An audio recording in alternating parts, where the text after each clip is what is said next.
എന്താന്ന് ഈ വെയിലത്ത് വന്നിട്ടിരുന്ന് ചെയ്യുന്നത്?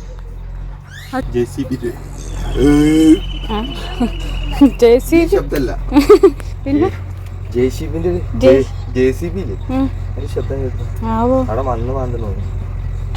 ഞാൻ എന്താ ചെയ്യണെന്ന് മനസ്സിലായില്ലേ? മത്തി നേരെയൊക്കെ അത് കുറച്ചങ്ങോട്ട് തണുപ്പത്തേക്ക് ഇരുന്ന് നേരാക്കി കൂടെ? ഈ പത്തി ഉണങ്ങുന്നതിനോടൊപ്പം നിങ്ങൾ ഉണങ്ങില്ലേ? ഈ കത്രി എത്ര ഉപകാരം ഉണ്ടായിന്നറിയോ? മത്തി നേരാക്കാൻ എനിക്ക് സിമ്പിളാണ്. എന്നെ എവിടെ കൊണ്ടുവരുത്തിയാലും ഞാൻ അവിടെ ഒരു കുടുംബിനി ഉണ്ട്.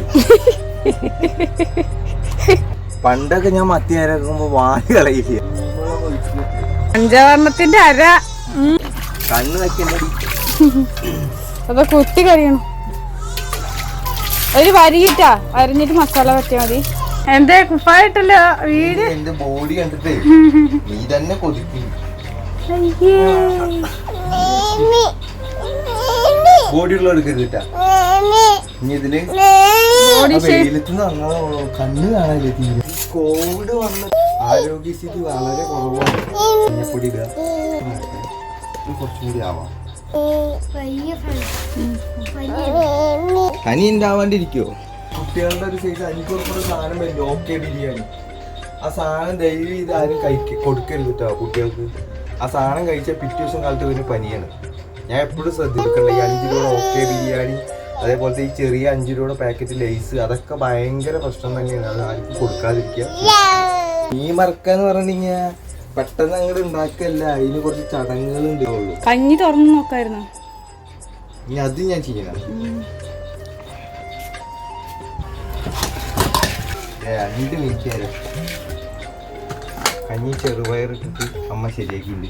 ഇത് തൈര് ഒഴിക്കുക. ഉപ്പിട്ടിട്ട് കഞ്ഞില് ഉപ്പിട്ടുണ്ട് അല്ലേ? എന്നാ ഇടണ്ട പറഞ്ഞോന്നുള്ളൂ. സവോള ഉണ്ടെന്നുണ്ടെങ്കിൽ കുഞ്ഞു കുഞ്ഞു തന്നെ എരിഞ്ഞിട്ട് അതിന്റെ മേലെ കൂടുന്നത്. ഏത് കഞ്ഞിയുടെ മേലെ കൂടെ? കഞ്ഞിയുടെ മേലെ കൂടെ. അതെന്തിനാ ഇടയ്ക്ക് ഒരു കടി. അപ്പൊ ഇന്നത്തെ കാര്യം കഴിഞ്ഞു. മത്തി ഞാൻ മറക്ക് കാണാനില്ല. പിന്നെ എന്തിനാ കുപ്പായ വരുന്നേ?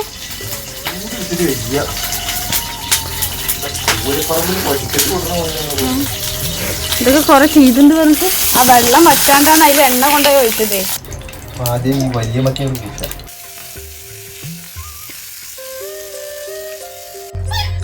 അപ്പൊ ചെറുപയറും ഇതിന്റെ ഇടയിൽ ഒരു ഉരുളക്കിഴങ്ങ് ഉപ്പേരിയും കൂടി കിട്ടി. പിന്നെ മത്തി വറുത്തത്, നെല്ലിക്ക ചാറും, ഉരുളക്കിഴങ്ങ് 2 ബീൻസ് ഇരിക്കണ്ടായിരുന്നു. ബീൻസ് അല്ല, കൊത്തരിക്ക.